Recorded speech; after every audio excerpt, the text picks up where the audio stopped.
Halo semuanya, Assalamualaikum warahmatullahi wabarakatuh. Salam sejahtera bagi kita semuanya. Bagi Anda yang ingin mendaftar bantuan sosial, Anda bisa simak penjelasan yang akan saya sampaikan ini ya. Karena banyak yang mendaftar ingin mendapatkan bansos itu gagal atau tidak lolos mendapatkan bansos akibat beberapa hal berikut ini. Nah, Bapak Ibu sekalian, kira-kira apa yang menyebabkan ya orang yang ingin mendapat bansos sudah mendaftar, yang bersangkutan sebenarnya sangat layak mendapat bansos, tapi tidak lolos atau tidak bisa mendapatkan bansos. Kira-kira penyebabnya apa begitu ya?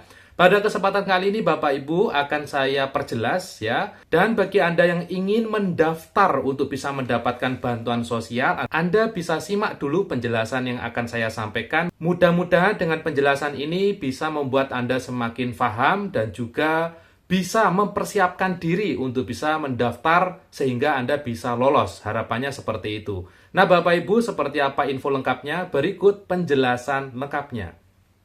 Terima kasih Bapak Ibu sekalian masih senantiasa menyimak info di channel YouTube Ahmad Riz Effendi tentunya Bapak Ibu ya.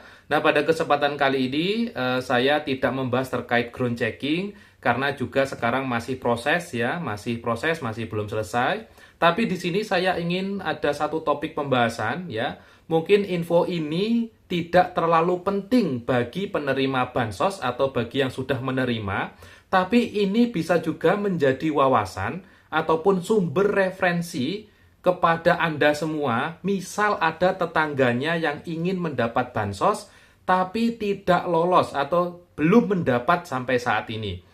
Bisa jadi yang bersangkutan atau tetangga Anda itu sudah pernah mengusulkan untuk bisa mendapat bansos, ya, tapi hingga saat ini tidak mendapat sama sekali atau belum mendapat, begitu ya. Nah, kira-kira penjelasan yang akan nanti saya sampaikan ini mudah-mudahan bisa memberikan sedikit bocoran dan pencerahan, tips and trick agar bisa lolos mendapatkan bantuan sosial. Loh, kok bisa Mas? Untuk mendapatkan bansos kok harus ada tips and tricknya? Loh, jangan salah Bapak Ibu. Jadi, untuk bisa mendapatkan bansos, ternyata tidak semudah yang dikira. Ya, sama halnya seperti ingin mendaftar ke sekolah favorit. Katakan seperti itu ya. Dulu mungkin saat sekolah itu baru berdiri, ya, anggap saja saat itu bansos baru muncul atau baru ada PKH, baru ada BPNT begitu ya. Jadi sekolah yang baru berdiri ini dulu pasti mencari murid ya. Jadi mungkin beberapa murid langsung dimasukkan ke sekolah begitu ya. Saat sekolah itu sekarang menjadi favorit dan sebagainya, banyak yang ingin mendaftar ke sekolah itu, dilakukanlah seleksi dan kompetensi. Jadi ada seleksinya ya. Jadi tidak sembarangan. Tentunya seleksi itu ada yang pertama seleksi administrasi, berikutnya seleksi tulis dan sebagainya. Nanti kalau dia lolos baru bisa menjadi murid di sekolah favorit tersebut. Ya sama seperti bansos saat ini Bapak Ibu ya. Bansos saat ini kuotanya katakan sudah penuh dan juga banyak sekali warga yang ingin mendaftar untuk bisa mendapatkan bansos ya. Secara ekonomi layak mendapat bansos ya. Mungkin tingkatannya sangat-sangat prasejahtera, sehingga untuk bisa mengusulkan sepertinya layak, tapi ternyata ada satu hal yang membuat gagal ya. Jadi begini, seperti halnya ingin mendaftar ke sekolah favorit ya, mendaftar untuk bisa ikut CPNS ataupun P3K, itu yang pertama kali Bapak Ibu itu ada namanya seleksi administrasi. Ya, jadi untuk bisa mendapat bansos juga sama, itu ada yang namanya seleksi administrasi. Untuk mendapat bansos ternyata juga ada seleksi administrasi. Seleksi administrasi itu bagaimana Mas? Ya, seleksi administrasi itu adalah seleksi saat penginputan data KTP dan KK dan foto rumah terutama di dalam sistem pengusulan bansos, begitu ya. Jadi ada penginputan foto KTP, foto KK, foto rumah di dalam sistem yang namanya SIKNJ, Sistem Informasi Kesejahteraan Sosial Next Generation. Berikutnya, pada sistem SIKNJ ini akan menyeleksi secara awal, yaitu seleksi administrasi. Secara administrasi itu Anda lolos atau tidak ya. Bayangkan Bapak Ibu, banyak juga rekan-rekan saya juga ya yang mendaftar CPNS ya. Ada juga salah satu murid yang ingin mendaftar ke sekolah favorit, yang bersangkutan itu sangat pandai ya. Dalam akademik sangat pandai, katakan dia anak sekolah Atau mungkin saat mendaftar CPNS dia itu sangat kompeten, sangat pintar sekali, bahkan di kuliahnya dulu dia cum laude. Tapi ternyata ada satu yang menyebabkan gagal ya, yaitu adanya dia salah upload berkas atau salah melampirkan berkas ya, yang diminta kartu KK tapi yang diupload KTP ya, yang diminta akreditasi jurusan yang diupload adalah akreditasi kampus, yaitu akan mengakibatkan seleksi CPNS gagal. Ya, sama seperti bansos, saat mendaftar itu ternyata ada hal yang sangat sepele, tapi ini mengakibatkan gagal saat proses pendaftaran. Nah, contohnya seperti apa, Mas? Nah, Bapak Ibu, jadi ada satu contoh yang seringkali membuat seleksi atau pendaftaran warga kurang mampu yang ingin mendaftar mendapat bansos itu menjadi gagal, yakni adalah status pekerjaan pada kartu KK. Nah, Bapak Ibu silakan dicek pada kartu KK-nya masing-masing, di KK ya, kartu keluarga. Di situ kan ada beberapa kolom keterangan ya, mulai dari nomor, terus nama, begitu ya. Berikutnya tanggal lahir ya.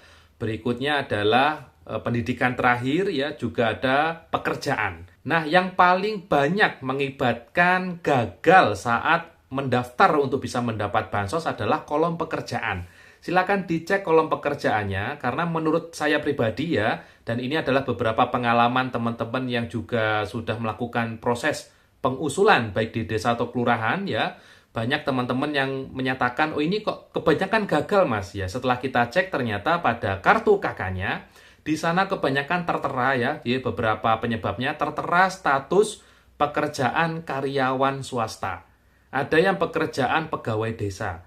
Ada yang pekerjaan itu pegawai BUMN, ada yang pekerjaan pegawai swasta, ada yang pekerjaan guru ya, ada yang pekerjaan CPNS, ada yang pekerjaan P3K. Nah, beberapa pekerjaan-pekerjaan itu yang intinya pekerjaan itu dianggap memiliki gaji bulanan tetap ya, seperti contoh karyawan swasta ya, kebanyakan saat dilakukan proses pengusulan untuk bisa mendapat bansos, itu mengalami kegagalan karena terindikasi pekerjaannya sudah tidak layak untuk bisa mendapat bansos, sehingga saat proses penginputan data di sistem bansos itu kebanyakan mengalami kegagalan. Nah, Bapak Ibu silakan dicek pada kartu KK-nya, misal Anda adalah keluarga prasejahtera atau kurang mampu dan belum pernah mendapatkan bansos PKH ataupun BPNT sebelumnya, dan Anda ingin mendapatkan bansos tersebut, sebelum mendaftar ke desa atau kelurahan, perhatikan pekerjaan pada kartu KK Anda. Sudah validkah itu? Nah, begitu ya. Kalau belum valid, silakan diubah dulu pekerjaannya. Bisa ke kantor kecamatan atau Dukcapil terdekat untuk merubah pekerjaan sesuai dengan kenyataan. Kalau buruh, ya ganti buruh ya. Kalau pedagang, ya diganti pedagang. Kalau petani, ya diganti petani ya. Jangan nanti buruh harian lepas atau pegawai serabutan, tapi ditulis di KK-nya karyawan swasta. Nah, itu menurut saya menjadi salah satu penyebab kenapa saat seleksi ya mendaftar untuk bisa mendapat bansos menjadi gagal. Nah, seperti itu Bapak Ibu. Jadi ini ada hal sepele yang mungkin bisa Anda pahami juga, Anda juga bisa bantu jelaskan ya ke anggota keluarga lain ataupun ke tetangga lain yang saya kira ingin bisa mendapat bansos, ya secara ekonomi memang layak mendapat bansos, tapi belum pernah mendapat. Sampaikan itu, ya sampaikan info ini, agar nanti proses pendaftarannya setidaknya bisa lolos administrasi. Ya, saya tidak menjamin bisa lolos atau tidak, tapi setidaknya bisa dilakukan ya sebagai langkah-langkah atau ikhtiar ya, supaya nanti bisa mendapat bansos. Karena nanti jelas lolos tidaknya nanti tergantung dari seleksi ya, baik di seleksi tingkat desa, berikutnya seleksi tingkat kabupaten dan seterusnya. Yang penting Bapak Ibu dibantu dengan doa supaya bisa mendapat bansos, begitu ya Bapak Ibu ya. Baik, mungkin itu yang bisa saya sampaikan pada kesempatan hari ini, hari Kamis ya. Semoga infonya bermanfaat. Kita ketemu lagi di kesempatan berikutnya. Mohon maaf kalau akhir-akhir ini saya juga jarang mengupload video karena juga masih menyelesaikan proses ground checking. Ketemu lagi dengan saya Haris di info berikutnya, dan wassalamualaikum warahmatullahi wabarakatuh.